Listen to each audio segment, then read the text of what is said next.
Uuwi na kayo? Oo. Alam mo siya, maiwan siya.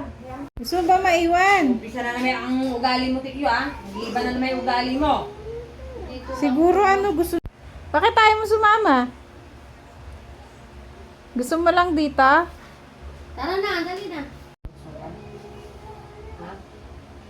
Nasasapit talaga yung bata. Kayo na lang daw kumuha. Diyos ko po. At napilit ding mapauwi si Tikyo ni Dada. Marami kasi siyang kalaro dito sa bahay kaya gusto siguro niya magpaiwan mga kananay. Kamusta mga kananay? Natapos na ang event namin. At itong si kananay, hindi na nga natiis na linisan ang kwarto ni Mudra Bes. Paano ba naman? Naninikit na ang mga dumi sa sahig. Sa dami ba naman kasi ng tao dito sa bahay? Araw-araw na lang, may bata, may matanda.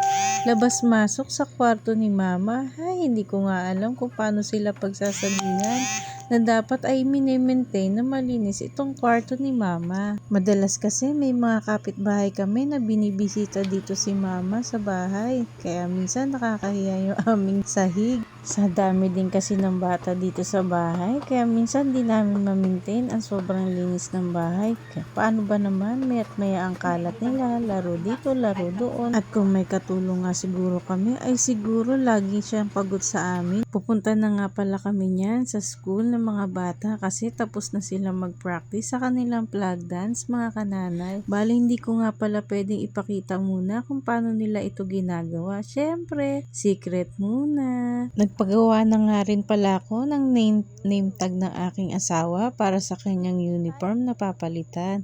Hanggang dito na lang po. Maraming salamat po. Don't forget to follow, heart, and share. God bless po mga kananay. See you on my next vlog.